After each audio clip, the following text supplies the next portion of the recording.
அனைவருக்கும் உற்சாகமான இனிய காலை வணக்கம். இன்றைய நாள் டிசம்பர் 26, 2024, மார்கழி 14ஆம் நாள் வியாழக்கிழமை. அனைவருக்கும் வெற்றிகரமான நாளாக அமைய டைகர் குடும்பம் சார்பாக வாழ்த்துகிறோம். வாழ்க்கை மிகவும் சிறியது, எனவே முடிந்தவரை சந்தோஷமாக இருக்க முயலுங்கள். மனதார சிரியுங்கள், அனைவரையும் உண்மையாக நேசியுங்கள். உங்களை புன்னகைக்க செய்யும் அனைத்தையும் தொடர்ந்து செய்யுங்கள். இப்பொழுது நாம் அனைவரும் 8 மீது நிற்கிறோம். நமது விஷன் மிஷன் இறைவணக்கம் கூறப்போகிறோம். இதை நான் சொல்ல சொல்ல அதன் இடைவெளியில் நீங்களும் அதை திரும்பச் சொல்லுங்கள். அப்படி சொல்வதனால் உங்களுக்குள் ஆற்றல் பெருகுவதை நீங்கள் உணர்வீர்கள். உங்களுக்குள் ஆனந்தமும் ஆரோக்கியமும் நிலைத்திருக்க இது உதவும். Tiger vision. மனம், புத்தி, உடல் மூன்றும் சமநிலையில் இருந்தால் வாழ்க்கை பிரகாசிக்கும். Tiger mission. ஒரு தனி மனிதனின் தொடர்ச்சியான ஆரோக்கியமும் பொருளாதாரமும் இவ்வுலகை மாற்றும். டைகர் இறைவணக்கம். என் வாழ்க்கையின் நம்பிக்கையாயிருக்கும் இறைவா, நான் சேவை செய்யும் இந்த அமைப்பே நீ வாழும் இடமென எண்ணுகிறேன். நான் தினமும் செய்யும் பணியே எனது கடமை என நம்புகிறேன். எனது உடலை கண்ணும் கருத்துமாய் பாதுகாப்பதே எனது பொறுப்பு என உணர்கிறேன். நன்றி இறைவா. நாம் ஆயுள் முழுவதும் ஆரோக்கியத்தோடு ஆனந்தமாய் வாழ்வதற்கு நமக்கு ஆயுள் முழுவதும் ஆசானாய் 8 நடைப்பயிற்சியை கற்றுத்தர வருகிறார் நமது குரு டாக்டர் டைகர் தேன்கூடு பிரபாகரன் அண்ணா அவர்களை உற்சாகத்தோடு வரவேற்கிறோம். எல்லோருக்கும் இனிய காலை வணக்கம். இந்த அற்புதமான காலை வேளையில் 9 மூட்டுக்களையும் அசைக்கக்கூடிய அற்புதமான பயிற்சிகளை முடிச்சுட்டு 27 முறை சூப்பர் பிரெயின் யோகா அப்படின்னு சொல்லக்கூடிய தோப்பு கர்ணங்களை முக மலர்ச்சியோட மன மகிழ்ச்சியோடு முடிச்சுட்டு 8 நடப்பதற்காக தயார் நிலையில் இருக்கிறோம். 8 மீது நிற்கிறோம். கிழக்கு மேற்காக நடப்பவர்கள் கிழக்கு திசையிலிருந்து மேற்கை நோக்கியும், தெற்கு வடக்காக நடப்பவர்கள் தெற்கு திசையிலிருந்து வடக்கை நோக்கியும் நமக்கான முதல் அடியை எடுத்து வைத்து நடைய தொடங்கலாம். பேசிக் கோர்ஸ் மற்றும் அட்வான்ஸ் கோர்ஸ் இருபாலருமே நம்ம நடைய தொடங்கிட்டோம். இப்போது பெண்கள் அனைவரும் இடதுபுறமாகவும் ஆண்கள் அனைவரும் வலதுபுறமாகவும், அதாவது பெண்கள் லெஃப்ட் சைடிலும் ஆண்கள் ரைட் சைடிலும் முதலடி எடுத்து வைத்து நடையை தொடங்குகிறோம். நடை இயல்பாக இருக்கிறது, நடை தளர்வாக இருக்கிறது, தோள்பட்டை தளர்வாக இருக்கிறது, கழுத்து குனியாமல் இருக்கிறது, கால்கள் ஒன்றுக்கு முன்பு ஒன்று வருவது போல் நடந்து கொண்டிருக்கிறோம். கைகள் அதன் இசைவில் அசைந்து கொண்டிருக்கிறது. சுவாசம் சீர் நிலையில் இருக்கிறது. எண்ணம் நேர்மறையாக இருக்கிறது. மனம் மகிழ்வுடனும் அமைதியுடனும் இருக்கிறது. ஒற்றை சிந்தனையாளர்கள் அத்தனை பேரும் ஒற்றுமையோடு ஒரே திசையை நோக்கி பயணித்து கொண்டிருக்கிறோம். நமது பயணம் வெற்றிகரமாக அமைய எல்லாம் வல்ல இறைவனை துணை கலைத்து கொண்டு தொடர்ந்து பயணிக்கிறோம். ஒவ்வொரு விடியலும் நமக்கு பல விஷயங்களை கற்றுத்தந்து கொண்டே இருக்கிறது. நாம் பெற்றுக்கொண்டே இருக்கிறோம். அதை வாழ்வில் பயன்படுத்தி வெற்றி கண்டு கொண்டே இருக்கிறோம். அவ்வாறாக இன்றைய விடியலும் நமக்கு பல விஷயங்களை கற்றுத்தரப்போகிறது. நாம் பெற்றுக்கொள்ளப் போகிறோம். அதை வாழ்வில் பயன்படுத்தி வெற்றி காணப் போகிறோம். ஒவ்வொரு நாளும் நமது நடையை தொடங்கும் போது நாம் சில பல நினைவூட்டல்களை நினைவூட்டுவது வழக்கம். அவ்வாறாக இன்றைய நினைவூட்டல்கள் நம்மளுடைய பயிற்சிகளை, முயற்சிகளை, நிகழ்ச்சிகளை, செயல்களை தொடங்குவதற்கு முன்பாக முதலாவதாக நாம் செய்ய வேண்டியது நமது தாயை வணங்க வேண்டும், நமது தந்தையை வணங்க வேண்டும், நமது குருமார்களை வணங்க வேண்டும், நமது மூதாதையர்களை, நமது முன்னோர்களை வணங்க வேண்டும், நமது இயற்கையை, இறைவனை, பிரபஞ்சத்தை, நமது இஷ்ட தெய்வங்களை வணங்க வேண்டும். இவர்களை வழிபட்டு அவர்களுக்கு நன்றி கூறி அவர்களிடம் அருளாசி பெற்று நமது பயிற்சிகளை, முயற்சிகளை, நிகழ்ச்சிகளை, செயல்களை தொடங்கியால் அந்த நிகழ்வு வெற்றியில் நிறைவடையும் என்பதை மனதில் கொண்டு ஒவ்வொரு நாளும் முதலில் அவர்களை வணங்கிவிட்டு தொடங்க வேண்டும். ஒவ்வொரு நாளையுமே நாம் அப்படியே தொடங்கலாம். ஒவ்வொரு நிகழ்வையுமே நாம் அப்படியே தொடங்கலாம். நம்மளுடைய பயிற்சிகளை மட்டுமல்ல, உங்களுடைய அத்தனை செயல்களையுமே நீங்கள் அவ்வாறாக தொடங்கி பாருங்கள். அந்த செயல்கள் அத்தனையும் வெற்றியில் நிறைவடையும். ஒவ்வொரு நாளும் நம்ம பயிற்சிகளை தொடங்குவதற்கு முன்பாக 2 டம்ளர் வெதுவெதுப்பான நீர் பருகி நம்ம பயிற்சிகளை தொடங்கி இருக்க வேண்டும். அவ்வாறாக இன்றும் தொடங்கி இருப்பீர்கள் என்று நம்புகிறேன். தொடர்ந்து நமக்கு அருகில் எப்பொழுதுமே குடிநீர் இருக்கும்படியாக பார்த்து கொள்ள வேண்டும். அதே போல் நம்மளுடைய நினைவூட்டல்களில் அதிமுக்கியமானது அப்படிங்கிறது, நம்மை இணைத்து வைத்தவர்களுக்கும் நாம் இணைத்து வைத்தவர்களுக்கும் நன்றிகளையும் வாழ்த்துக்களையும் கூற வேண்டும். நீங்கள் அந்த இடத்துல நீங்கள் சொல்லாமல் பயணத்தை கிளப்பிட்டீங்க அப்படின்னா, இந்த இடத்துல நான் நினைவூட்டுவதில் தான் அந்த ஒரு சில நினைவூட்டல்கள். இப்போ நான் சொல்லிக்கிட்டு இருக்கிறதெல்லாம் நீங்கள் தொடங்கும் பொழுதே செய்து விடுவது ரொம்ப ரொம்ப சிறந்த விஷயம். நீங்கள் தொடங்கும் பொழுதே 8 நடையில் வந்து நின்றதுக்கு பிறகு இறைவணக்கம் நம்மளுடைய டைகர் கிளப்பில் நம்மளுடைய ஃபேமிலி டீம் சொன்னதுக்கப்புறம் நீங்கள் வந்து இந்த செயல்களை எல்லாம் செய்திடணும். உள்ளங்கைகளை மடக்கி பார்க்கணும், விரலின் நகங்களின் வண்ணங்களை பார்க்கணும், சுவாசத்தை சோதித்து பார்க்கணும். இவைகளெல்லாம் நீங்கள் இயல்பாகவே செய்திடணும். ஒவ்வொரு நாளும் இதை ஏன் செய்யணும், எப்படி செய்யணுங்கிறதெல்லாம் கடந்த பல நாட்கள் நான் சொல்லி கொடுத்துருப்பேன். புதிதாக வந்தவர்கள் கடந்த சில நாட்களில் கொஞ்சம் முன்னாடி ஒரு மாதத்திற்குள்ளாக நீங்கள் தலைப்பை படித்தாலே ஓரளவுக்கு உங்களுக்கு வந்து தெரியும். வாய்ப்பு இருக்கும் போதெல்லாம், நேரம் இருக்கும் போதெல்லாம் நீங்கள் பழைய வீடியோவை ஆடியோவை நீங்கள் கேட்டுக்கிட்டீங்க அப்படின்னா அதுக்கு உங்களுக்கு இன்னும் பயனுள்ளதாக அமையும். ஸோ இந்த மாதிரியான நினைவூட்டல்களை நினைவில் கொண்டு ஒவ்வொரு நாளும் பயணிக்க வேண்டும். அதிமுக்கிய 3 கேள்விகள் நமது மனதில் எழுப்ப வேண்டும் அப்படிங்கிறதையும் சொல்லிக் கொடுப்போம். நாம் எதற்காக இப்பொழுது 8 நடை பயிற்சியை மேற்கொள்கிறோம்? நாம் எதற்காக டைகர் குழுமத்தில் இணைந்து பயணித்து கொண்டிருக்கிறோம்? நாம் நமது இலக்கை நோக்கித்தான் பயணிக்கிறோமா அப்படின்னு இந்த முத்தான 3 முக்கிய கேள்விகளை கேட்கணும்.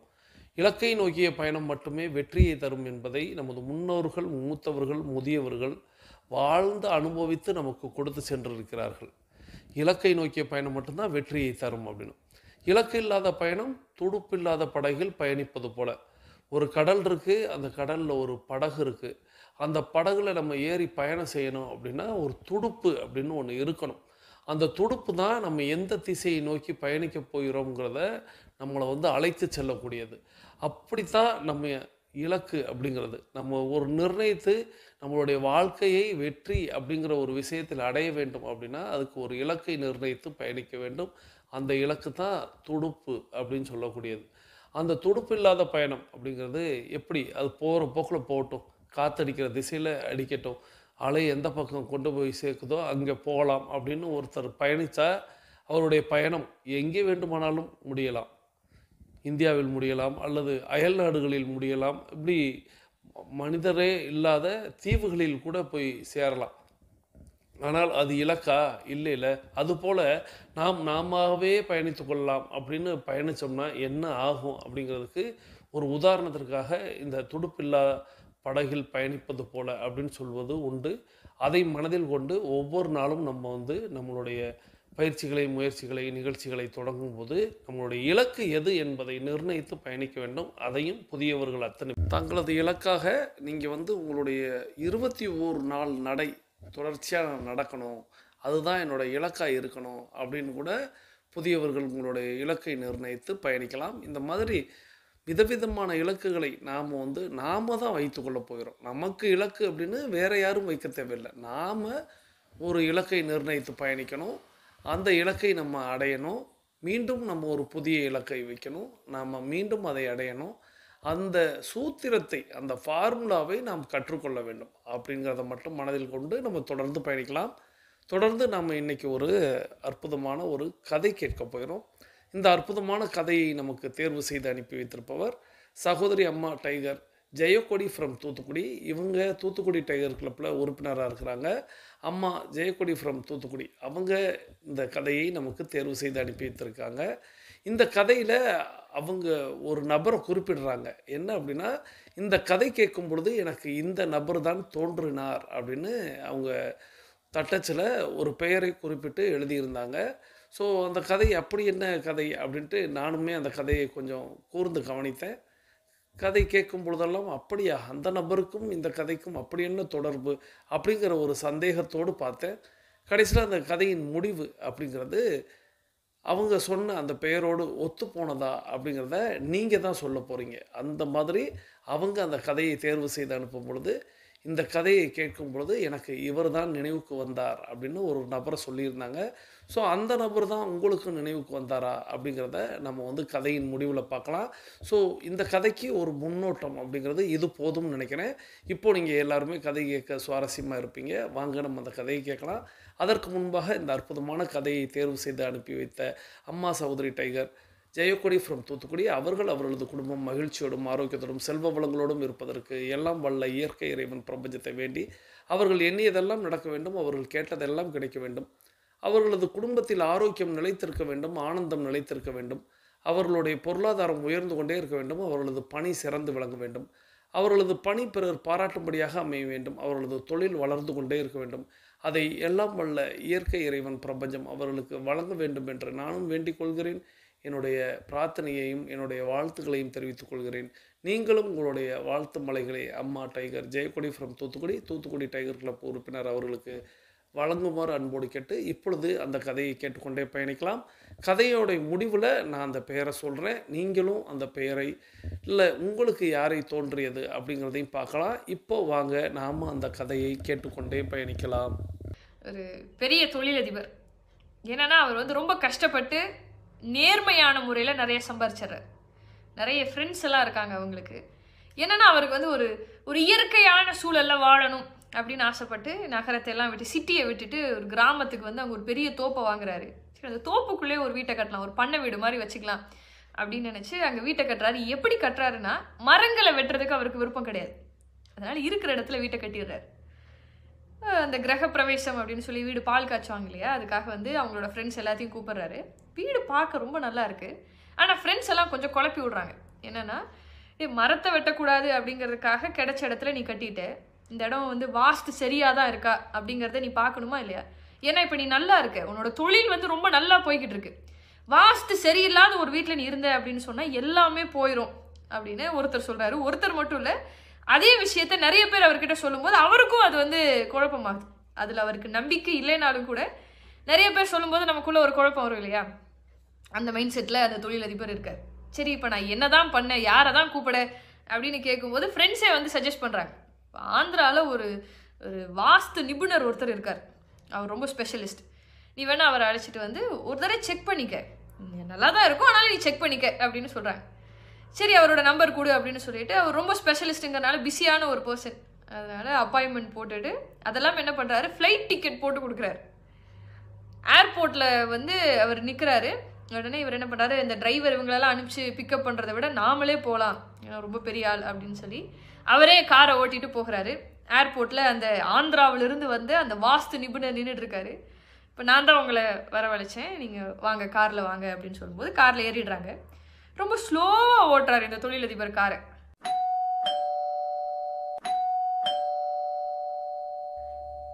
யார் வந்து பின்னாடி யார் நடிச்சாலும் வழி விட்டுறாரு. இதை பார்த்துக்கிட்டே இருந்த அந்த வாஸ்து நிபுணர் வந்து அவரை பார்த்து சிரிச்சுட்டே கேட்குறாரு, உயிர் மேலே அவ்வளவு ஆசையா, ரொம்ப பாதுகாப்பாக வண்டியை ஓட்டுறீங்க போல, எல்லாருக்கும் வழி விடுறீங்க அப்படின்னு கேட்கும்போது இந்த தொழிலதிபர் சிரிச்சுட்டே சொன்னாராம், இல்லை எனக்கு இப்போ எந்த வேலையும் கிடையாது, ஆனால் ஒருத்தர் பின்னாடி இருந்து இவ்வளோ தடவை ஆறு நடிக்கிறாங்க அப்படின்னு சொன்னால் அவங்களுக்கு ஏதாவது ஒரு முக்கியமான வேலை இருக்கலாம். முக்கியமான வேலையாக போகிறவங்களுக்காக நம்ம வழி விடுறதுல வந்து எந்த தப்பும் இல்லையே அப்படின்னு சொல்கிறாரு. அந்த வாஸ்து நிபுணர் அதை கேட்டுட்டு அப்படி பேசாமல் இருக்கு. அப்படியே அந்த கிராமத்துக்குள்ளே வந்துடுறாங்க. இப்போ பண்ணை வீடு தோப்பு அப்படின்னாலே கிராமத்து சைடு தானே இருக்கும். கிராமத்துக்குள்ளே வந்துடுறாங்க. கிராமம் அப்படின்னாலே ஒரு குறுகலான இடம் தானே. அவங்க கார் வந்துக்கிட்டே இருக்குது. தூரத்தில் ஒரு குழந்தை அப்படி சிரிச்சுக்கிட்டே உற்சாகமாக அந்த ரோட்டை கடந்து போகுது. இவர் இங்கே வண்டியை நிறுத்திடுறாரு. நிறுத்துறோன்னே இப்போ வாஸ்து நிபுணர் கேட்குறாரு, என்னாச்சு, எதுக்காக இப்போ வண்டியை நிறுத்துறீங்க, குழந்தை அங்கே தானேங்க ஓடுது, நீங்கள் போகிறதுக்குள்ளே அது போயிடும், எதுக்கு நிறுத்துறீங்க அப்படின்னோடனே, அப்படிலாம் இல்லைங்க, இப்போ இது வந்து கிராமம், ஒரு குழந்தை இவ்வளவு உற்சாகமாக சிரிச்சுக்கிட்டே ஓடுது அப்படின்னு சொன்னால் நிச்சயமாக அந்த குழந்தைய துரத்திட்டு இன்னொரு குழந்தை ஓடி வரும். இப்போ நான் வேகமாக போனேன் அப்படின்னு சொன்னால் அந்த குழந்தைய நம்ம இடிச்சிருவோம், அந்த குழந்தை போகட்டும் அப்படின்னு சொல்கிறார். கொஞ்ச நேரத்தில் இவர் சொன்ன மாதிரியே அந்த குழந்தைய துரத்திட்டு இன்னொரு குழந்தை ஓடி வருது. இவருக்கு ரொம்ப ஆச்சரியமாகுது. அப்படியே இவர் தொடர்ந்து வண்டியை ஓட்டிட்டு அந்த வீட்டுக்கிட்ட வந்துடுறாரு. வந்துட்டு கதவை திறக்காமல் நிற்கிறார். அந்த தொழிலதிபர் கதவை திறக்க மறுக்கிறாரு. இவரும் டயத்தெல்லாம் பார்க்குற, ஒருவேளை டைம் பார்க்குறாரோ அப்படின்னு நினைக்கிறாரு.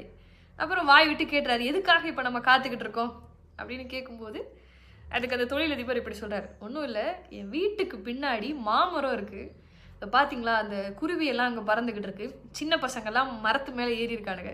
இப்போ நான் உடனே கதவை திறந்தேன் அப்படின்னு சொன்னால் வந்துட்டாங்க அப்படிங்கிறதுக்காக மேலிருந்து கீழே குதிப்பானுங்க. ஏதாவது அவங்களுக்கு அடிபட்டுருச்சுன்னா பாவம் இல்லையா, கொஞ்ச நேரத்தில் பறிச்சுட்டு போயிடுவாங்க, அப்புறம் நம்ம கதவை திறக்கலாம் அப்படின்னு சொல்கிறாரு. அவர் வந்து அந்த வாஸ்து நிபுணர் சிரிச்சுக்கிட்டே அப்படி நிற்கிறார். கொஞ்ச நேரத்தில் கதவை திறந்துட்டு தொழிலதிபர் உள்ளே போயிட்டு இவரை வாங்க அப்படின்னு கூப்பிட்றாரு. இவர் வருவதற்கு மறுக்கிறார், வேண்டாம் அப்படிங்கிறார். உங்கள் வீடு நிச்சயமாக மிகச்சிறப்பாக தான் இருக்கும், இந்த வீட்டில் நீங்கள் இன்னும் செழிப்பாக வாழ போகிறீங்க அப்படின்னு சொன்ன உடனே அந்த தொழிலதிபருக்கு புரியலை. நீங்கள் இன்னும் அதெல்லாம் பார்க்காம எப்படி நீங்கள் இப்படி சொல்கிறீங்க அப்படின்னு கேட்கும்போது அந்த வாஸ்து நிபுணர் இப்படி சொன்னாராம், யாருன்னே தெரியாத ஒருத்தர், அறிமுகம் இல்லாத ஒரு ஸ்ட்ரேஞ்சர் கூட நல்லா இருக்கணும் அப்படின்னு நீங்கள் நினைக்கும் போது அவங்களுக்கு உங்களால் எந்த பாதிப்பும் வரக்கூடாதுன்னு நினைக்கக்கூடிய அந்த நல்ல மனசு இருக்கு இல்லையா, அந்த நல்ல மனசோட நீங்கள் எங்கே காலை வச்சாலும் சரி அந்த இடம் புனிதமான பூமியாக மாறிடும், நீங்கள் நல்லா தான் சரி இருப்பீங்க அப்படின்னு சொல்லிட்டு அவர் கிளம்பி போயிடுறார். இப்போ இதை நான் எதுக்காக சொல்கிறேன் அப்படின்னு சொன்னால், உங்களால் யாருக்கும் தொந்தரவு வரக்கூடாது, என்னால் யாருக்கும் எந்த பிரச்சனையும் வந்துடக்கூடாது, நான் வந்து ஒரு பிரச்சனை உருவாகிறதுக்கு காரணமாக இருக்கக்கூடாது அப்படின்னு இறைவனுக்கு பயந்து நீங்கள் இருக்கும்போது உங்களுக்கு எந்த பிரச்சனை வந்தாலும் சரி அந்த பிரச்சனையிலிருந்து இறைவன் உங்களை பாதுகாப்பான். யோசிச்சு பாருங்க. நன்றி. இந்த அற்புதமான கதையை நமக்கு தேர்வு செய்து அனுப்பி வைத்த அம்மா டைகர் ஜெயக்கொடி ஃப்ரம் தூத்துக்குடி அவர்கள் அவர்களது குடும்பம் மகிழ்ச்சியோடும் ஆரோக்கியத்தோடும் செல்வ வளங்களோடும் இருப்பதற்கு எல்லாம் வல்ல இயற்கை இறைவன் பிரபஞ்சத்தை வேண்டி இந்த கதையை ஏற்கனவே நான் ஜூமில் இருக்கும்போது இந்த கதையை நம்ம வந்து ஒரு முறை பார்த்துருக்குறோம். எனக்கு அப்படி நினைவுக்கு வருது. ஏன்னா எல்லா கதைகளையுமே நான் கேட்கும் பொழுது இந்த கதையை நம்ம வந்து இது எப்பொழுது பேசியதாக இருக்கும், இது யாரோடு ஒப்பிட்டதாக இருக்கும் அப்படிங்கிற மாதிரி ஒவ்வொரு முறையும் எனக்கு கதை கேட்கும் பொழுதெல்லாம் தோன்றும். அதனால தான் நான் வந்து உங்களை கதையை வந்து தேர்வு செய்து அனுப்புங்க, நீங்கள் பல வீடியோக்களை பார்த்து தேர்வு செய்து நீங்கள் அனுப்பி வையுங்கள்னு கேட்பதே இதற்காக தான். ஏன்னா எதை எப்பொழுது ஒளிபரப்பணும் அப்படின்றதும் எதை எப்பொழுது கேட்டோம் அப்படிங்கிறதும் மனதுக்குள் ஓடிக்கொண்டே இருக்கும். அதனால் உங்களுடைய சாய்ஸாகவே விட்டுடலாம். ஸோ நீங்கள் தேர்வு செய்து அனுப்பும்போது அந்த கதை மீண்டும் கூட ஒலிக்க கேட்கலாம், அதில் ஒன்றும் தவறில்லை. அப்படிங்கிறதுனால தான் கதைகளை எப்பொழுதுமே கருத்துக்களை எப்பொழுதுமே உங்களிடத்திலிருந்து வாங்கி அதை ஒளிபரப்புவது அப்படிங்கிறது நம்மளுடைய பழக்கமாக இருக்கிறது. அந்த வகையில் இந்த கதை அப்படிங்கிறது அந்த கதை சொல்லி அப்படின்னு சொல்லக்கூடிய அவங்க பேர் வந்து சுல்தானா பர்வீன். அவங்க அந்த சகோதரிக்கு இந்த நேரத்தில் நன்றி சொல்லி, இப்போது அந்த கதையில் சொல்லப்பட்ட கருத்து அப்படிங்கிறது என்ன அப்படின்னா, ஒரு நபர் ஒரு இயற்கை விரும்பி, ஸோ அவர் வந்து மரங்களை வெட்டாமல் காடுகளை அழிக்காமல் மரங்களை வெட்டாமல் வீடுகள் கட்ட வேண்டும் அப்படின்னு நம்மளுடைய வனத்துறை வந்து தன்னுடைய வாசகமாக வச்சுருக்கும். ஸோ மரங்களை வெட்டாமல் நீங்கள் வந்து வீடுகளை கட்டுங்கள் அப்படின்னு சொல்லிட்டு மரங்களை அதற்கு பதிலாக நிறைய நடுங்கள் அப்படிங்கிறது தான் அவங்களுடைய வாசகமாக இருக்கும். ஸோ அந்த போர்டை நான் வந்து நித்தம் வாசிப்பேன். ஏன்னா நான் அந்த வனத்துறை அலுவலகம் வழியாக அடிக்கடி பயணிப்பேன். ஸோ என்னுடைய வீட்டுக்கு அருகிலேயே இருக்குது. அதனால் நான் அந்த போர்டை வந்து நித்தம் படிப்பேன். படிக்கும் பொழுதெல்லாம் மனசுக்குள் தோன்றும், அப்படித்தானே வீடு கட்டணும், மரங்களை நடணும் அப்படின்னு மனசுக்குள்ளே தோன்றிக்கொண்டே இருக்கும். ஸோ அப்படி ஒரு நலம் விரும்பி, இயற்கை நலம் விரும்பி அவர் அந்த மாதிரி ஒரு வீட்டை கட்டியிருக்காரு. ஸோ அவர் வீடு கட்டி அவர் ரொம்ப அற்புதமாக அந்த கிரகப்பிரவேசம் அப்படிங்கிற அந்த நிகழ்வை அவர் நடத்தும் பொழுது அந்த ஊர் அப்படிங்கிறது அதில் 4 பேர் அப்படிங்கிறது உலகத்தில் விதவிதமான நபர்கள் தானே உண்டு. ஒவ்வொரு நபருக்கும் ஒவ்வொரு விதமான சுவை, ஒவ்வொரு விதமான நினைப்பு, ஒவ்வொரு விதமான போக்கு அப்படின்னு நம்ம வந்து நிறைய நபர்களை பார்த்து வருகிறோம். அந்த வகையில் நிறைய நபர்கள் அப்படி உண்டு. அந்த 4 பேரோடைய பேச்சை அந்த இயற்கை விரும்பியும் கேட்டு விடுகிறார். என்ன அப்படின்னா, நீ வாஸ்துப்படி கட்டலை, ஸோ நீ வந்து வாஸ்து ஏன் இப்படி மாற்றக்கூடாது, அப்படி மாற்றக்கூடாது, இப்படி செய்தால் நீ அப்படி இருக்கலாம், அப்படி செய்தால் நீ இப்படி இருக்கலாம், ஸோ ஒரு வாஸ்து நிபுணரை வந்து நீ பாரு அப்படின்னு அவங்க சொல்கிறாங்க.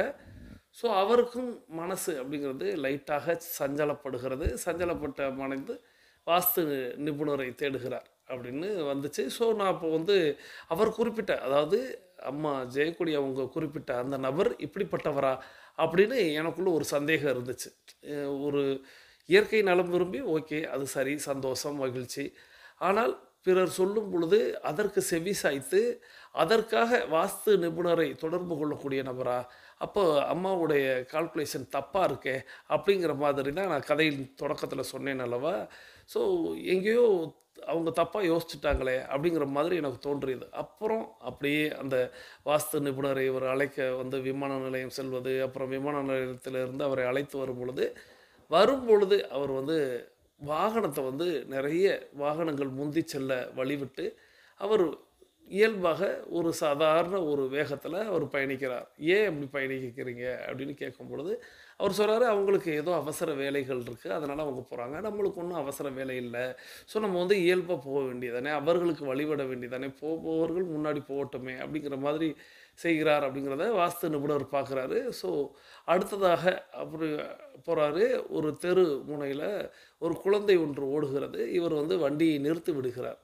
ஸோ இவர் வாஸ்து நிபுணர் கேட்குறாரு, ஏன் அந்த குழந்தை தான் இங்கே ஓடிக்கொண்டு இருக்கிறதே, நீங்கள் அதான் ஓடிடுச்சே, நீங்கள் ஏன் காரை நிறுத்துனீங்க அப்படின்னா, இல்லை ஒரு குழந்தை ஒரு தெரு அப்படின்னா நிச்சயமாக அந்த குழந்தையோடு விளையாடுவதற்கு இன்னொரு குழந்தை அப்படிங்கிறது இருக்கலாம். ஏன் அவருடைய தாய் குழந்தையாக கூட இருக்கலாம். அந்த தாயும் பிள்ளையும் விளையாடும் பொழுது எல்லாருமே குழந்தைகள் தானே, அப்படி இருக்கலாம் அப்படின்னு அவர் சொல்கிறாரு. சொல்லும் பொழுதே இன்னொரு குழந்தையும் ஓடுகிறது. இவருக்கு அதிர்ச்சியாக ஆச்சரியமாக இருக்கிறது. ஸோ அதன் பிறகு அந்த காட்சி முடிந்து அவர் வந்து வீட்டுக்குள்ளாக வர்றாரு. வீட்டில் வந்து அவர் கதவை வந்து உடனடியாக திறக்கலை. ஏன் அப்படின்னா பசங்க பின்னாடி மரத்தில் ஏறி விளையாண்டு கொண்டிருப்பாங்க. ஸோ வீட்டில் ஆள் வந்துட்டாங்கன்னு தெரிஞ்சிச்சுன்னா அவனுக்கு அவசரப்பட்டு குதித்து விடுவார்கள். அப்படி குதித்தார்கள்னா அவர்களுக்கு ஏதேனும் காயம் ஏற்படலாம் அப்படின்னு அவரை மட்டும் விட்டுட்டு மற்றவர்களுடைய நிலையிலேருந்து யோசித்தார். அப்படிங்கிறத பார்க்கவுமே வாஸ்து நிபுணர் வீட்டுக்குள்ளேயே நுழையலை. வேணாம்யா, உன் வீட்டை பார்க்கவே வேணாம்யா, நீ இருக்கிற இடம் நல்லா தாயா இருக்கும் அப்படிங்கிற மாதிரி அவர் சொல்லி வாஸ்தே பார்க்காம கிளம்பிட்டார். அப்படிங்கிற மாதிரி அந்த கதையை கொண்டு வந்து முடித்தாங்க. இப்போது நீங்கள் குறிப்பிடுங்கள், யாரை அம்மா மனசில் வச்சு இந்த கதையை வந்து கேட்டேன் அப்படின்னு சொன்னாங்கங்கிறத உங்கள்கிட்டே விட்டுடுறேன். ஏன்னா கதையை நீங்கள் தான் கேட்டீங்க, முடிவையும் உங்களிடத்துலேயே விடுறேன். ஸோ அம்மா வந்து ஒரு நபரை குறிப்பிட்டார் அப்படின்னு சொன்னாங்க. பார்ப்போம், நீங்கள் அந்த நபரை சொல்கிறீங்களா அப்படிங்கிறத பார்க்கலாம். யாரை தோன்றினாலும் சரி நீங்கள் தாராளமாக எழுதலாம். யார் இவங்களா இருக்குமோ அவங்களா இருக்குமோ அதெல்லாம் தேவையில்லை. உங்களுக்கு மனதில் என்ன தோன்றியதோ அதை தாராளமாக எழுதலாம். ஸோ இந்த கதை அப்படிங்கிறது முடிவடைந்தது. ஸோ ரொம்ப சிம்பிள். நாம் நல்லா இருக்கணும் அப்படின்னா நாம் பிறர் நிலையிலிருந்து யோசித்தாலே போதும். அவ்வளோதான் அந்த இயற்கை நலம் விரும்பியிடம் இருந்து நாம் கற்றுக்கொள்ள வேண்டியது அப்படின்னு அந்த கதையை கொண்டு வந்து முடித்தாங்க. உண்மைதான், இந்த உலகம் அப்படிங்கிறது வெகு விரைவாக சுழன்று கொண்டு இருக்கிறது, அதனால் வேகமாக ஓட வேண்டும் அப்படின்னு இந்த உலக மக்களை எல்லாம் திணிக்கிறார்கள். அவர்களுடைய மூளையில் அந்த ப்ரோக்ராமை செட் பண்ணுறாங்க. உலகம் அப்படிங்கிறது வெகு வெகு வேகமாக சுழலுகிறது. ஸோ அந்த வேகத்திற்கு ஓட்டத்திற்கு ஈடு கொடுத்து ஓட வேண்டும் அப்படின்னு எல்லாரையும் அப்படியே ரன் ரன் ரன் ஒரு திரைப்படத்தில், நண்பன் திரைப்படத்தில் நடிகர் விஜய் அவர்கள் குறிப்பிடுவார்கள். அந்த மாதிரி எல்லாரையும் ஓட வச்சுக்கிட்டே இருக்கிறாங்க. ஸோ அந்த ஓட்டத்தை நம்ம நிறுத்தணும் அப்படிங்கிற மாதிரியும் அந்த இயற்கை நலம் விரும்பியிடம் இருந்து ஒவ்வொரு விஷயத்தையும் பார்த்த அந்த வாஸ்து நிபுணர், நிச்சயமாக நீ இருக்கும் இடம் அப்படிங்கிறது சொர்க்கமாக இருக்கும். ஸோ நான் அதை சோதித்து பார்க்க விரும்பலை அப்படின்னு சொல்லிட்டு அவர் வெளியேறியதாக சொன்னார். ஸோ இப்படி நாமும் இருக்க பழகுவோம் அப்படிங்கிறத இந்த நேரத்தில் குறிப்பிட்டு நாம் இப்போது நம்மளுடைய 21 நிமிடத்தை நிறைவுக்கு கொண்டு வருகிறோம். இப்போது 21 நிமிட இடைவெளியில் நம்ம எப்பொழுதுமே தண்ணீர் பருகுவது, நிதானமாக பருகுவது, கைகளை பார்ப்பது, ஒவ்வொரு செயலையும் நம்ம செய்வோம். ஸோ இன்றைக்கி நான் கொஞ்சம் விரைவாக இந்த இடத்த ஏன் கொண்டு வரேன் அப்படின்னா, இதுக்கப்புறம் கேட்க போகிற ஆடியோ அப்படிங்கிறது நல்ல லென்த்தியான ஆடியோ, ஆனால் வாழ்க்கைக்கு ரொம்ப ரொம்ப தேவையான ஆடியோ. ஸோ அதனால் இப்போது நம்ம பேசிக் கோர்ஸில் இருக்கிறவங்கெல்லாம் நீங்கள் கமெண்ட் பண்ணிவிட்டு நீங்கள் அடுத்த வேலையை நீங்கள் பார்க்கலாம். இன்றைக்கி நம்ம கமெண்ட் அப்படிங்கிறது அம்மா டைகர் ஜெயக்கொடி ஃப்ரம் தூத்துக்குடி அவங்க சொல்லியிருந்தாங்கல்ல, அந்த நபர் யாராக இருக்கும் அப்படிங்கிறது உங்களுடைய இரண்டாவது கேள்வியாக வைத்து, முதல் கேள்வி அப்படிங்கிறது நீங்கள் டிஏ ரிப்போர்ட் அனுப்பிட்டீங்களா அப்படிங்கிறதும், இரண்டாவது கேள்வி அப்படிங்கிறது அந்த நபர் யாராக இருக்கும் என்று கருதுகிறீர்கள் அப்படின்னும், மூன்றாவதாக உங்களுக்கு தோன்றிய இதுபோல் இருக்கக்கூடிய நபர் யாரேனும் இருந்தால் அவரை குறிப்பிடுங்கள். அம்மாவுக்கு எது தோன்றியது அப்படிங்கிறது இரண்டாவது கேள்வி, உங்களுக்கு யார் தோன்றினார் அப்படிங்கிறது மூன்றாவது கேள்வி. இந்த 3 கேள்விக்கும் விடையளித்து பேசிக் கோர்ஸில் இருக்கக்கூடியவங்களாம் அஃபர்மேஷன் விசுவலைசேஷன் செய்துட்டு தண்ணி குடிச்சுக்கிடுங்க. நான் தண்ணி குடிக்கிறதுக்கு இன்றைக்கி சரியாக இடைவெளி தரல, இருப்பினும் தண்ணீர் குடிச்சிட்டு நீங்கள் அஃபர்மேஷன் விசுவலைசேஷன் செய்துட்டு வாங்க. மீது இருக்கக்கூடிய ஆடியோ ரொம்ப அற்புதமான ஆடியோ, அதை கேட்கலாம். ஸோ தொடர்ந்து அட்வான்ஸ் கோர்ஸில் இருக்கக்கூடிய 42 நிமிட நடைக்காரர்களுக்கான அடுத்த சுற்று தொடங்குகிறது. இப்பொழுது ஆண்கள் அனைவரும் இடதுபுறமாகவும் பெண்கள் அனைவரும் வலதுபுறமாகவும், அதாவது ஆண்கள் லெஃப்ட் சைடிலும் பெண்கள் ரைட் சைடிலும் முதலடி எடுத்து வைத்து நடை தொடங்குகிறோம். நடை இயல்பாக இருக்கிறது, நடை தளர்வாக இருக்கிறது, தோள்பட்டை தளர்வாக இருக்கிறது, கழுத்து குனியாமல் இருக்கிறது, கால்கள் ஒன்றுக்கு முன்பு ஒன்று வருவது போல் நடந்து கொண்டு இருக்கிறோம், கைகள் அதன் இசைவில் அசைந்து கொண்டு இருக்கிறது, சுவாசம் சீர்நிலையில் இருக்கிறது, எண்ணம் நேர்மறையாக இருக்கிறது, மனம் மகிழ்வுடனும் அமைதியுடனும் இருக்கிறது. ஒற்றை சிந்தனையாளர்கள் அத்தனை பேரும் ஒற்றுமையோடு ஒரே திசையை நோக்கி பயணித்துக் கொண்டிருக்கிறோம். நமது பயணம் வெற்றிகரமாக அமைய எல்லாம் வல்ல இறைவனை துணை கழித்து கொண்டு தொடர்ந்து பயணிக்கிறோம். தொடர்ந்து அம்மா டைகர் ஜெயக்கொடி ஃப்ரம் தூத்துக்குடி அவங்களுக்கு இந்த நேரத்தில் நம்மளுடைய நன்றியை சொல்லி, ஸோ அவங்க குறிப்பிட்ட நபர் யார் என்பதை நான் கதையின் முடிவில் சொல்கிறேன் அப்படின்னு சொன்னேன். நிறைய பேர் யூகிச்சிருப்பீங்க, நிறைய பேர் பதில் சொல்லியிருப்பீங்கிற நம்பிக்கை இருக்குது. இருப்பினும் அந்த விடையை நாளைக்கு சொல்கிறேன். ஏன்னா நீங்கள் எத்தனை பேர் யூகிச்சிருக்கீங்க, எத்தனை பேர் விடை சொல்லியிருக்கீங்கன்னு பார்த்துட்டு அந்த சுவாரஸ்யத்தோடு நாளைக்கு அந்த விடையை பார்க்கலாம். ஸோ தொடர்ந்து இப்போ நம்ம அந்த இன்னொரு நாள் லென்த்தியான ஆடியோன்னு சொன்னேன்ல, வாழ்க்கைக்கு, குழந்தைகளுக்கு, மற்றவர்களுக்கு எல்லோருக்கும் தேவையான ஒரு அற்புதமான ஆடியோ கேட்க போயிடும். இந்த அற்புதமான ஆடியோவை நமக்கு தேர்வு செய்து அனுப்பி வைத்திருப்பவர் சகோதரி டைகர் வசந்தி ஃப்ரம் சென்னை. இவங்க சென்னை டைகர் கிளப்பில் உறுப்பினராக இருக்கிறாங்க.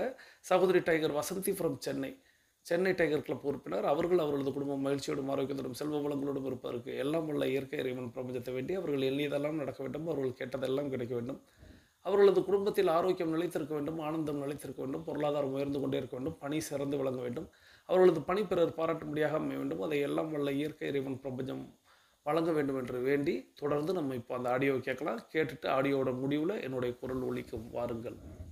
ஒரு நியூஸ், டெல்லியில் ரிதிமா பட்நகர் அப்படின்னு ஒரு லேடி, அவங்க ஒரு பெரிய கம்பெனியில் மார்க்கெட்டிங் ப்ரொஃபஷனலாக இருக்காங்க. அவங்களுக்கு 2 பசங்க, ஒரு பையனுக்கு 16 வயசு, சின்ன பையனுக்கு 10 வயசு. இந்த 2வது பையன் 10 வயசு பையனுக்கு பார்த்தீங்கன்னா ஒரு ஸ்ட்ரேஞ்சான ஒரு ப்ராப்ளம். அவனுக்கு சுகர் மேலே ஒரு பயங்கரமான ஒரு கிரேவிங், சுகர் மற்றும் சுகர் சார்ந்த பொருட்கள், இந்த மாதிரி சுகர் சம்மந்தப்பட்ட பொருள் எல்லாத்து மேலேயும் ஒரு அடிக்டிவ் கிரேவிங், ரொம்ப அதிகப்படியான ஒரு கிரேவிங் இருக்கு. என்ன பிரச்சனை அப்படின்னு பார்த்தபோது டெஸ்ட் பண்ணி பார்த்துருக்காங்க. அந்த 10 வயசு பையனுக்கு ப்ரீ டயபெட்டிக் ஸ்டேஜில் இருந்திருக்காங்க. 10 வயசு பையனுக்கு டயபெட்டிக்ஸா அப்படின்னு இவங்க யோசிச்சு பார்த்தபோது தே ஹேட் டு ரெட்ரோஸ்பெக்ட். அந்த குழந்தை பிறந்ததுலேருந்து என்னெல்லாம் ஆச்சு அப்படின்னு அந்த டாக்டர்ஸ் கேட்குறாங்க. குழந்தை பிறந்த போது இந்த ரிதிமா பட்நகர் அந்த குழந்தையோட அம்மாவுக்கு அஃபிஷியலாக நிறைய ஒர்க் இருந்ததுனால அவங்க வேலைக்கு போகிறாங்க. ஸோ வீட்டில் குழந்தைய பார்த்துக்கிறதுக்கு இந்த நானின்னு சொல்லுவாங்க தெரியுமா, அந்த குழந்தைய பார்த்துக்கிற கேர்டேக்கர், அவங்க கிட்ட இந்த குழந்தைய விட்டுட்டு போகிறாங்க. அவங்க வேலை முடிஞ்சா போச்சு அப்படின்னு சொல்லி இந்த பேபி ஃபுட்டுங்கிற ஒரு பொருளை எக்கச்சக்கமாக கொடுத்துருக்காங்க அந்த குழந்தைக்கு. அந்த குழந்தைக்கு எப்பெல்லாம் பசிக்குதோ அப்பெல்லாம் பேபி ஃபுட்டை கொடுத்துருது. அந்த பேபி ஃபுட்டை சாப்பிட்டு அந்த குழந்தை ப்ரீ டயபெட்டிக் ஸ்டேஜுக்கு போயிருக்கலாம் அப்படின்னு டாக்டர்ஸ் சொல்றாங்க. ஸோ இவங்க கேட்குறாங்க, அப்போ அந்த முதல் பையனுக்கு அந்த மாதிரி ஒன்றும் இல்லையே. அந்த பையன் பிறந்த போது இவங்க வீட்டில் இவங்க மாமியார் கூட இருந்திருக்காங்க. அப்போ இவங்க வேலைக்கு போறாங்க. பட் இந்த மதர் இன் லா கூட இருந்ததுனால அவங்க இந்த பேபி ஃபுட் நான்சென்ஸ் எல்லாம் கொடுக்காம ப்ராப்பரா வீட்டில் குக் பண்ண ஃபுட்டை கொடுத்துருக்காங்க. அந்த பையன் தப்பிச்சுக்கிட்டான். ஸோ இப்போ இவங்களுக்கே கிளியரா டிஃபரன்ஸ் புரியுது, பேபி ஃபுட் தான் கல்பிரிட் அப்படின்னு. பேபி ஃபுட் எப்படி கல்பிரிட் ஆக முடியும்? அப்படி என்ன இருக்கு அந்த பேபி ஃபுட்லனா? சுகர், வெறும் ஒயிட் சுகர், ஆடட் சுகர். நம்ம தான் முதல் எபிசோட்லேயே நம்ம பார்த்தோம்ல, நம்ம சேனலோட ஃபர்ஸ்ட் எபிசோட்ல ஆடட் சுகர்ன்ற பொருள் எதுலலாம் இருக்கோ அந்த பதார்த்தம்லாம் நம்மளை அடிக்டிவ் ஆக்கிட்டு. Maybe chocolate, maybe sweets. இப்போ நீங்க இட்லி சாப்பிட்றீங்க, மிஞ்சி போன 4 இட்லி சாப்பிடுவீங்க, 5 இட்லி சாப்பிடுவீங்க. தோசை ஒரு 2-3 சாப்பிடுவோம். அதுக்கு மேல அது டேஸ்ட் பிடிச்சிருந்தாலும் நம்ம பிரெயின் அதை கேட்காது, வேண்டாம்னு சொல்லும். வேற இந்த சுகர் இருக்கக்கூடிய சாக்லேட்ஸோ இல்ல ஒரு ஸ்வீட்ஸ் எடுத்துக்கோங்களேன், இந்த காஜு கட்லின்னு ஒரு ஸ்வீட் இருக்கு, அதெல்லாம் குழந்தைங்களை பயங்கரமா அடிக்டிவ் ஆகும். ஸோ அதை நம்ம சாப்பிட்டோம்னா மேல மேல மேல சாப்பிட்டு அளவே தெரியாது, சாப்பிட்டுனே இருப்போம். ஸோ இது எதனால அப்படின்னா ஒயிட் சுகர். அந்த ஆடட் சுகர் எந்த பொருள் எல்லாம் இருக்கோ அதுல இந்த பிரச்சனை வரும். பேபி ஃபுட்ல ஆடட் சுகர் இருந்ததுனால பேபி ஃபுட் தான் இதுல கல்பிரிட். இப்போ ரீசன்ட் டைம்ஸ்ல தங்களுடைய பேபி ஃபுட் ப்ராடக்ட்ல அளவுக்கு அதிகமான சுகர் சேர்த்ததுனால ஒரு கம்பெனி பெரிய பிரச்சனைக்குள்ள இருக்கு. மீடியா ஃபுல்லா அவங்களை கவர் பண்ணிருக்காங்க, நிறைய பேர் கண்டம் பண்ணிருக்காங்க, இந்தியன் கவர்மெண்டோட ரடார்லயே வந்திருக்காங்க அந்த கம்பெனி. அந்த கம்பெனி பேரு நெஸ்ட்லே, அந்த பேபி ஃபுட் ப்ராடக்ட் பேரு Cerelac. Welcome to without makeup with Viswa. ஒரு பக்கம் பிறந்த குழந்தைக்கு சுகர்னு ஒரு விஷயம் கண்ணில் காட்டவே கூடாது அப்படின்னு வேர்ல்ட் ஹெல்த் ஆர்கனைசேஷன் சொல்றாங்க. இந்த ஒயிட் சுகர் மற்றும் சுகர் சார்ந்த எந்த பொருளா இருந்தாலும் 1 வயசு வரைக்கும் கம்பல்சரி சுகர்ங்கிறது அந்த குழந்தைக்கு தெரியவே கூடாது. அந்த குழந்தையோட பிரெயினுக்கு சுகர்னா என்னன்னு தெரியக்கூடாது. 2 வயசு வரைக்கும் கொடுக்காம இருந்தா ரொம்ப நல்லது. இதுதான் வேர்ல்ட் ஹெல்த் ஆர்கனைசேஷன் ஒரு பக்கம் சொல்றாங்க. ஆனா இன்னொரு பக்கம் பேபி ஃபுட்ங்கிற பேர்ல இந்த மாதிரி கம்பெனிஸ் சுகரை எக்ஸசிவ் குவான்டிட்டிஸ்ல கொடுக்குறாங்க அப்படின்னு நிறைய மீடியா குற்றம் சாட்டுறாங்க. இந்தியா டுடே என்ன சொல்றாங்கன்னு பார்க்கலாம். According to an investigation by Public Eye, Cerelac in India contains high levels of added sugar. 2015ல Fortis Labs அப்படிங்கிற கம்பெனி இந்தியாவில் இருக்கக்கூடிய ஒரு 17,000 குழந்தைங்களை சாம்பிளாக எடுத்துக்கிட்டு 17,000 குழந்தைங்களுக்கு சுகர் டெஸ்ட் பண்ணுறாங்க. அண்ட் யூ நோ வாட், அதில் கிட்டத்தட்ட 11,066%, 11,000 குழந்தைங்களுக்கு ஹை சுகர் லெவல்ஸ் இருக்கு, சின்ன குழந்தைங்களுக்கு. இதுக்கு முக்கிய காரணமே அவங்க பிறந்த குழந்தையா இருந்தபோது அவங்க சாப்பிட்ட பேபி ஃபுட் தான் அப்படின்னு இந்தியா டுடே சொல்றாங்க. சுவிட்சர்லாண்டில் பப்ளிக் ஐ அப்படிங்கிற ஒரு இன்வெஸ்டிகேட்டிவ் ஏஜென்சி அவங்க இன்வெஸ்டிகேட் பண்ணி கண்டுபிடிச்சிருக்கிற ஒரு விஷயம் என்ன அப்படின்னா, இந்தியாவில் தயாரிக்கப்படுற நெஸ்லே செரிலாக்கோட ஒவ்வொரு சர்விங்லையும் 3 கிராம் சுகர் இருக்கு அப்படின்னு சுவிட்சர்லாண்டோடைய பப்ளிக் ஐ சொல்றாங்க. Now, two of the best-selling baby food brands by Nestle in India contain high levels of added sugar. Now, this report says that Nestle, which is the world's largest consumer goods company, adds sugar and honey to infant milk and cereal products. இப்போ கொஞ்ச நாள் முன்னாடி times of இந்தியாவில் வந்த news, 51 வயசான ஒருத்தர் daily 2 bowls of cornflakes சாப்பிட்டுட்டு இருந்திருக்காரு. Daily 2 bowls of cornflakes. அவருக்கு திடீர்னு கை கால்லாம் ஒரு மாதிரி இச்சிங் ஸ்டார்ட் ஆகி, அலர்ஜிக் ஆகி, திடீர்னு ஓவர் வெயிட் ஆகி டெஸ்ட் பண்ணி பார்த்தபோது லிவர் கம்ப்ளீட்டாக டேமேஜ் ஆயிருக்கு. Multiple problems. எதனால? அவர் டெய்லி 2 bowls கார்ன்ஃப்ளேக்ஸ் சாப்பிட்டுருக்காரு. கார்ன்ஃப்ளேக்ஸ் என்ன? Processed food. ஒன்னாச்சா? என்பிசி நியூஸ்ல வந்த இன்னொரு விஷயம், பிரேசில்ல 2019 அந்த ஒரு வருஷத்துல மட்டும் 57,000 பேர் செத்து போயிருக்காங்க. இந்த 57,000 பேருக்கும் காமனா இருந்த ஒரே விஷயம், அவங்க எல்லாருமே ப்ராசஸ்ட் ஃபுட் சாப்பிட்டுருக்காங்க. ஏன் நான் பேபி ஃபுட்ல இருந்து திடீர்னு ப்ராசஸ்ட் ஃபுட்டுக்கு வந்துட்டேன் அப்படின்னு பாத்தீங்கன்னா, பேபி ஃபுட்டுமே ப்ராசஸ்ட் ஃபுட் தான். ஸோ ப்ராசஸ்ட் ஃபுட் சாப்பிட்டா இந்த பிரச்சனைகள்லாம் இருக்கு பெரியவங்களுக்கு. அதுக்கு தான் 51 வயசுன்னு சொன்னேன். 51 வயசு ஆளுக்கே இவ்வளவு பிரச்சனை இருக்கு. நம்ம பிறந்த குழந்தைக்கு ப்ராசஸ்ட் ஃபுட் கொடுத்துட்டு. இப்போ நான் பேபி ஃபுட்டை பத்தி மட்டும் ஏன் மெயினா பேசுறேன்? ஏன் நம்ம சாப்பிட்ற இன்ஸ்டன்ட் சூப்ஸ் இருக்கு, நூடுல்ஸ் இருக்கு, பிரேக்ஃபாஸ்ட் சீரியல்ஸ் இருக்கு, புரோட்டீன் பவுடர்ஸ் இருக்கு, இது எல்லாமே ப்ராசஸ்ட் ஃபுட் தான். இருந்தாலும் நான் ஏன் இதை பத்தி பேசுறேன்னா, அந்த ஃபுட்டெல்லாம், அந்த நூடுல்ஸ், சூப்ஸ், இதெல்லாம் பெரியவங்க சாப்பிட்றது அது தப்புன்னு தெரிஞ்சே சாப்பிட்றோம். நம்ம பேபி ஃபுட்டை பொறுத்த வரைக்கும் அந்த குழந்தைக்கு அது தப்புன்னு கூட தெரியாது. நீங்க என்ன கொடுக்குறீங்களோ, நீங்க கொடுக்கறது நல்ல விஷயம் நம்பி அதை சாப்பிட்டுட்டு இருக்கு. சாப்பிட்டுட்டு அந்த குழந்தைங்க இன்னைக்கு விக்டிம்ஸ் ஆயிட்டு இருக்கு. ஆயிரக்கணக்கான லட்சக்கணக்கான குழந்தைங்க இதனால பாதிக்கப்பட்டு இருக்காங்க. இப்போ பேபி ஃபுட்டை கடையில பேபிக்கு ஃபுட்டை கடையில வாங்குறதே ஃபர்ஸ்ட் தப்பு தான். மதர்ஸ் மில்க், அதாவது பிரெஸ்ட் ஃபீடிங் போல ஒரு பெஸ்ட் ஃபீடிங் எதுவுமே கிடையாது. இன்னைக்கு யூடியூப், கூகுள்னு எல்லாத்துலயுமே தேர் இன்சிஸ்டிங், ஒரு குழந்தை பிறந்தா அந்த குழந்தைக்கு பிரெஸ்ட் ஃபீடிங் தான் பெஸ்ட்னு இன்னைக்கு இருக்கிற யங் மதர்ஸ்க்கு, விமனுக்கு தெரியாமலாம் இல்லை. பட் இவ்வளவு தெரிஞ்சிருந்தும் அவங்க குழந்தைன்னு வரும்பொழுது அவங்க அதுக்கு தர வேண்டிய இம்பார்ட்டன்ஸை கொடுக்கறது இல்லைங்கிறது தான் சேட் ட்ரூத். அதுக்கு நிறைய காரணங்கள் இருக்கலாம். இது ஷியர் சோம்பேறித்தனமா, இல்ல ஒரு ஸ்டேட்டஸ் கல்ச்சர் ஆயிடுச்சு. அதாவது சோஷியலி நான் என் குழந்தைக்கு ஒரு பெரிய பிராண்டட் பேபி ஃபுட் கொடுக்குறேன் அப்படின்னு சொல்லிக்கிறது ஒரு சோஷியலி அவங்க பெருமையா ஃபீல் பண்றாங்களா, இல்ல நிஜமாவே அவங்களுக்கு டைம் இல்லையா, வீட்டில் பெரியவங்க இருக்கணும், இல்ல நீ பேபி ஃபுட் கொடுக்க கூடாது, மதர்ஸ் மில்க் தான் கொடுக்கணும்னு அவங்களுக்கு இன்சிஸ்ட் பண்ணி வலியுறுத்துறதுக்கு வீட்டில் பெரியவங்க இல்லாம போயிட்டாங்களா? ஏன்னா இன்னைக்கு நிறைய பேர் வீட்டில் பெரியவங்களே கிடையாது. இதெல்லாம் போக இன்னொரு காரணமும் இருக்கலாம். இன்னைக்கு இருக்கிற ஐடில இருக்கிற விமன், அங்க இருக்கிற ஒரு டாக்ஸிக் ஹெவி ஒர்க் கல்ச்சருக்கு நிஜமாவே அவங்களுக்கு டைம் இல்லாம இருக்கலாம். சோ அதனால ஒரு கன்வீனியன்ஸ்க்காக கூட கொடுக்கலாம். பட் எது எப்படியோ, நான் ரொம்ப சிம்பிளா சொல்றேன், பிறந்த குழந்தைக்கு பேபி ஃபுட் கொடுங்கன்னு நெஸ்லே சொல்லுது. நெஸ்லேயோட பேபி ஃபுட்ல அளவுக்கு அதிகமா சுகர் இருக்குன்னு உலகமே சொல்லுது. அண்ட் பிறந்த குழந்தைக்கு 1 வயசு வரைக்கும் சுகர்னு ஒரு பொருளையே கண்ணில் காட்டக்கூடாது அப்படின்னு வேர்ல்ட் ஹெல்த் ஆர்கனைசேஷன்ல இருந்து அமெரிக்கன் ஹார்ட் சொசைட்டி வரைக்கும் எல்லாருமே சொல்றாங்க. சோ இவ்வளவு தெரிஞ்சிருந்தும் இந்த மாதிரி பேபி ஃபுட் கம்பெனிஸ் ஏன் அளவுக்கு அதிகமான சுகர் அவங்க பேபி ஃபுட்ல ஆட் பண்றாங்க? That is the $1 million question. இந்த ப்ராசஸ்ட் பேபி ஃபுட் அவங்க குழந்தைக்கு கொடுக்கறதுனால என்னென்ன பிரச்சனைகள் வரலாம்? Number 1, diabetes. 10 வயசுக்குள்ள டயபெட்டிஸ் வரலாம் குழந்தைக்கு. Number 2, immunity. குழந்தைக்கு இம்யூனிட்டின்னு ஒன்னே உடம்புல இருக்காது. ஏன்னா கொடுக்கக்கூடாத வயசுல எக்கச்சக்கமான சர்க்கரையை குழந்தைக்கு கொடுத்துருக்கோம். அப்புறம் குழந்தைக்கு கோல்டு வருது, ஃபீவர் வருதுன்னு சொல்லி டாக்டர்கிட்ட தூக்கிட்டு ஓடும்பொழுது அந்த டாக்டர் குழந்தைக்கு கோல்டு ஃபீவருக்கு மருந்து தருவாரே தவிர இது எதனால இந்த இம்யூனிட்டி போச்சுங்கிறது யாருக்குமே தெரியாது. 5 வயசு குழந்தைக்கு கோல்டு ஃபீவர் வருது, அது 5 மாசம் குழந்தையா இருக்கும்போது நீங்க என்ன கொடுத்தீங்கன்னு டாக்டருக்கு எப்படி தெரியும்? குழந்தைக்கு ஐஸ்கிரீம் கொடுக்காதீங்க, குழந்தைக்கு இப்போ சாக்லேட் கொடுக்காதீங்க, இப்படி எல்லா டாக்டர்ஸும் அட்வைஸ் பண்றாங்க. யாராவது ஒரு டாக்டர் குழந்தைக்கு பேபி ஃபுட் கொடுக்காதீங்கன்னு சொல்றாங்களா? சொல்ல மாட்டாங்க. எப்படி சொல்லுவோம்? And then abnormal weight gain. அளவுக்கு அதிகமா குண்டா இருக்கும் குழந்தைங்க. உங்களை எத்தனை பேர்கிட்ட யாராவது கேட்டிருப்பாங்களா? நீங்க கேட்டிருப்பீங்க, உங்க குழந்தை எப்படி எவ்வளவு கொழுன்னு இருக்கு, என்ன கொடுக்குறீங்க? அப்பெல்லாம் பெருமையா சொல்லுவோம்ல, நான் அந்த XYZ ABC what ever baby food கொடுக்குறேன் என் குழந்தைக்கு, அது காஸ்ட்லி பேபி ஃபுட், பிராண்டட், பெருமையா சொல்லியிருக்கோம். அதனால உங்க குழந்தை கொழுன்னு இல்ல. அளவுக்கு அதிகமான சர்க்கரையை சேர்த்த பேபி ஃபுட்டை அளவுக்கு அதிகமா சாப்பிட்டதுனால உலகத்துல இருக்கிற அத்தனை கெட்ட கொழுப்பும் சேர்ந்து உங்க குழந்தையோட உடம்புல உட்கார்ந்து இருக்கு. It's dirty fat, trust me. Nestle இதுக்கு பதில் சொல்லியிருக்காங்க. குழந்தைகளோட ஆரோக்கியமும் வளர்ச்சியும் தான் நெஸ்லேக்கு ரொம்ப முக்கியம். குழந்தைங்களுக்கு சரியில்லாத ஒரு விஷயத்த நெஸ்லே என்னைக்குமே கண்டிப்பா செய்யாது அதனால தான் கடந்த 5 வருஷத்தில் எங்களுடைய பேபி ஃபுட் பிராண்டில் 30% சுகரை நாங்கள் கம்மி பண்ணியிருக்கோம் அப்படின்னு நெஸ்லேவே சொல்கிறாங்க. அப்போ 5 வருஷத்துக்கு முன்னால் 30% அதிக சுகர் கொடுத்துட்டு இருந்தாங்களோ? Reduction of added sugars is a priority for Nestle. அதாவது அவங்களுடைய பேபி சுகர் பிராண்டில் இருக்கக்கூடிய ஆடட் சுகரே தப்பு, ஆடட் சுகரை வந்து குறைக்கிறது தான் எங்களுடைய முதல் ப்ரையாரிட்டி அப்படின்னு நெஸ்லே சொல்கிறாங்க. முதல் ப்ரையாரிட்டியாக நிறைய சுகரை ஆட் பண்ணிட்டு அப்புறமா முதல் ப்ரையாரிட்டியாக கொஞ்சம் கொஞ்சமாக அந்த சுகரை குறைச்சிக்கிட்டு இருக்காங்க நெஸ்லே. சரி, பேபி ஃபுட் கொடுக்கக்கூடாது, அப்போ என்ன தான் கொடுக்கலாம் குழந்தைக்குன்னா, first option as I said, first choice வந்து மதர்ஸ் மில்க் தான். சரி, அது ஃபார் சம் ரீசன் அதை கொடுக்க முடியல, ஏதோ ஒரு ரீசன் அப்படின்னா நிறைய ஆப்ஷன்ஸ் இருக்குது. வெஜிடபிள்ஸ், கேரட், பீன்ஸ் மாதிரி நல்ல காய்கறிகளை ஆல்ரெடி பாயில் பண்ணி வச்சிருக்கிற அந்த பருப்புன்னு சொல்லுவோம்ல, அந்த பருப்போடு சேர்த்து மிக்ஸ் பண்ணி மிக்சியில் போட்டு நல்லா அடித்து இந்த கூழ்னு சொல்லுவாங்கள்ல, அந்த கூழ் மாதிரி ஒரு கன்சிஸ்டன்சியில் கொடுத்து பாருங்கள் குழந்தைக்கு. என்னம்மா வளரும் தெரியுமா குழந்தை. ஏன்னா உங்களுக்கு வந்து இந்த கேரட், பீன்ஸ் மாதிரி வெஜிடபிள்ஸில் ஃபைபர் இருக்கும், மினரல்ஸ் இருக்கும், விட்டமின்ஸ் இருக்கும், பருப்புலேருந்து ப்ரோட்டீன்ஸ் இருக்கும், டோட்டலாக ஒரு பேலன்ஸ்டு டயட் கிடைக்குது குழந்தைக்கு. அது முக்கியமாக வந்து ஆடட் சுகர் இல்லை, அதுவே பெரிய விஷயம்.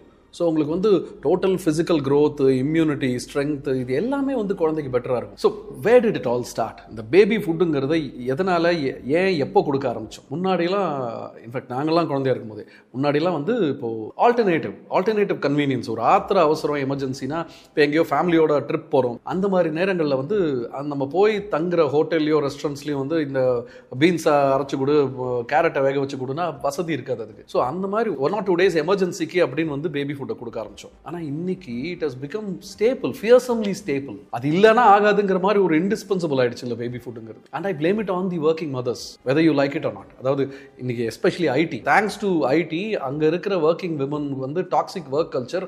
நம்ம தான் இன்னைக்கு ஐடிங்கிற பேர்ல நைட்டு பூரா வெள்ளைக்காரனுக்கு வேலை பார்த்துட்டு காலையில லேட்டா எந்திரிக்கிறோம். எந்திரிச்ச உடனே வந்து கேரட்டை வேக வை, பீட்ரூட்டை வெந்நீர்ல வைனா அந்த யங் மதர்ஸ் பாவம் என்ன பண்ணுவாங்க? அவங்களுக்கு வேற வழி இல்ல, இருக்கவே ஆத்திர அவசரத்துக்கு பேபி ஃபுட் டப்பாவை திறந்து ஸ்பூன்ல அள்ளி வாயில துணிச்சா சரியா போச்சு. அந்த குழந்தைக்காக தானே நம்ம இவ்வளவு வெல்த் கஷ்டப்பட்டு சேர்த்துக்கிட்டு இருக்கோம். அதோட ஹெல்த் எப்படி போனா நமக்கு என்ன?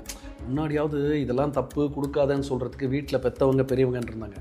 இப்போ அவங்களையும் துரத்தி, இப்போ அவங்களும் நம்ம கூட இருக்கிறது இல்லை. முக்கால்வாசி ஏன்னா பெங்களூர், ஹைதராபாத், யூஎஸ் இப்படி ஐடி சார்ந்த இடங்களா போய் நம்ம செட்டில் ஆயிட்டோமா.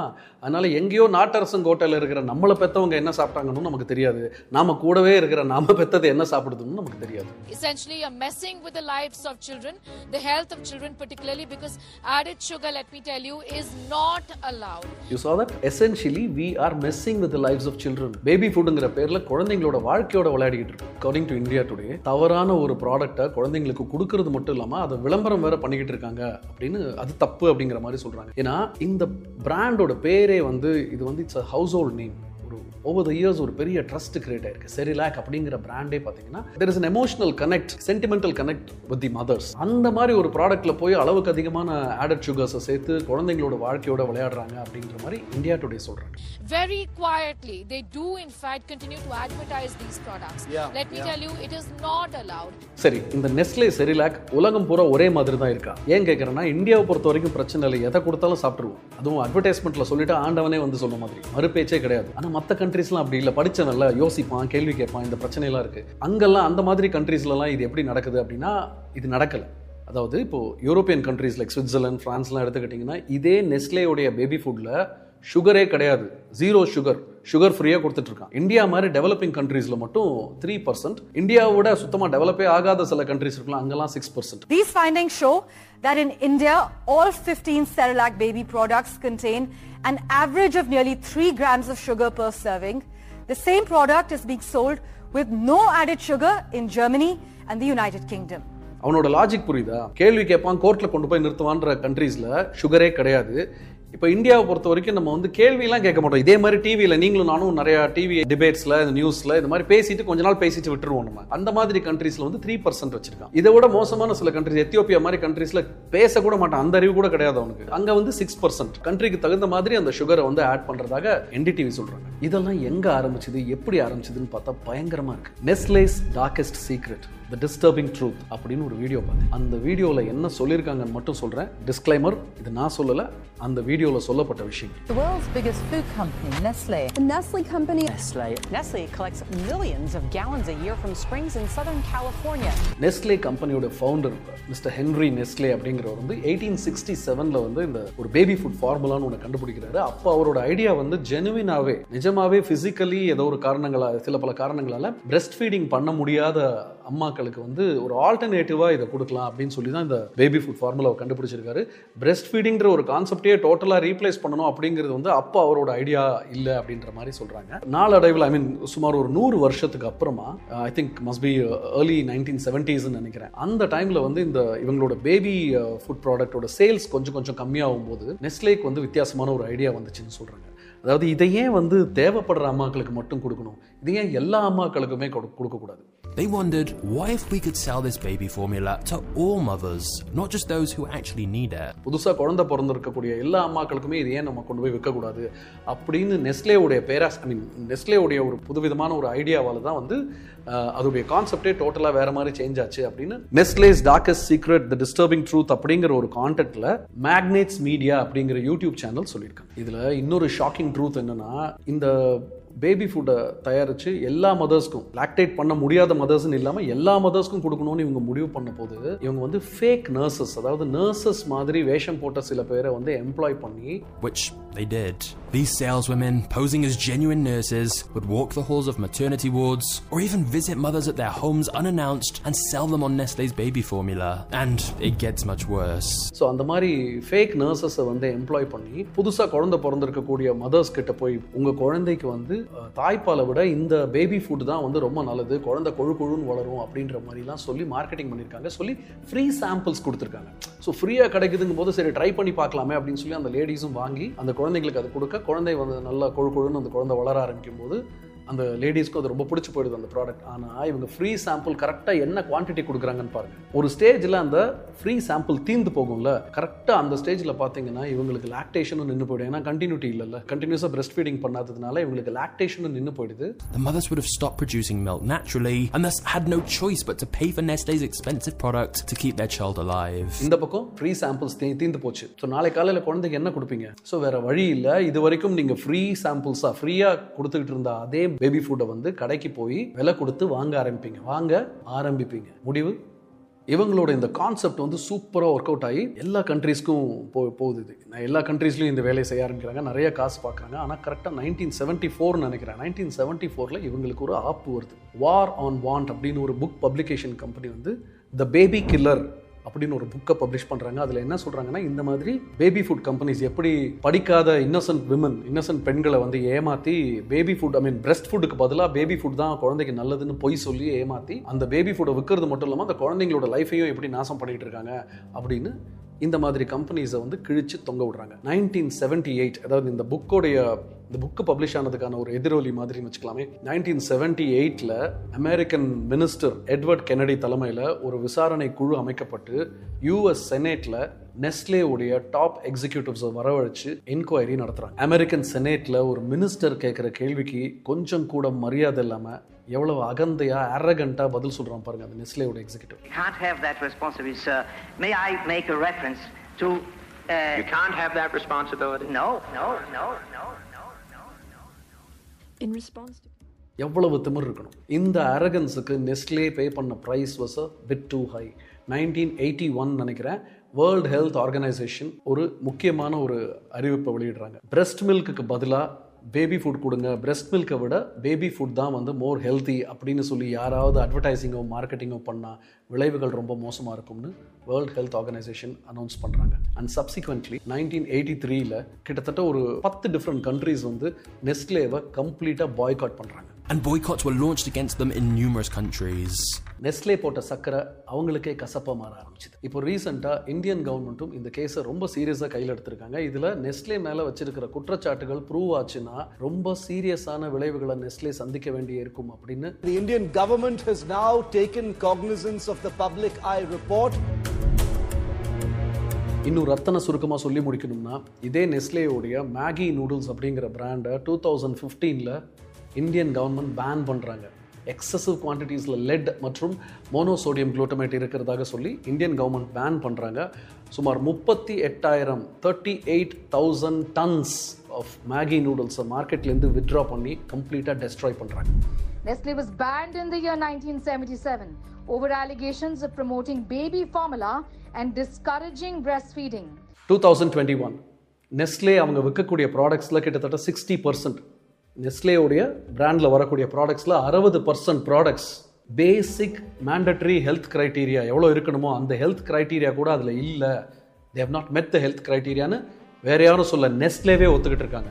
2024 நெஸ்லேயோடைய செரிலாக் பிராண்ட், இந்தியாவில் விற்கக்கூடிய செரிலாக் பிராண்டில் ஒவ்வொரு சர்விங்லையும் 3 கிராம் சுகர் இருக்குன்னு பப்ளிக் ஐங்கிற இன்வெஸ்டிகேட்டிவ் ஏஜென்சி ரிப்போர்ட் கொடுத்துருக்காங்க. Because according to an investigation by Public Eye, Cerelac in India contains high levels of added sugar. இது வந்து Times of India, India today, NDTV அப்படின்னு எல்லா நியூஸ் பேப்பர்ஸ், டிவி சேனல்ஸ் எல்லாத்துலேயும் publish ஆகியிருக்கு. அதுலேயும் times of India குறிப்பாக இது நம்ம குழந்தைங்களுக்கு எவ்வளவு டேஞ்சரஸ், எவ்வளவு இது அபாயகரமானது அப்படிங்கிறத தெளிவாக எடுத்து சொல்லியிருக்காங்க.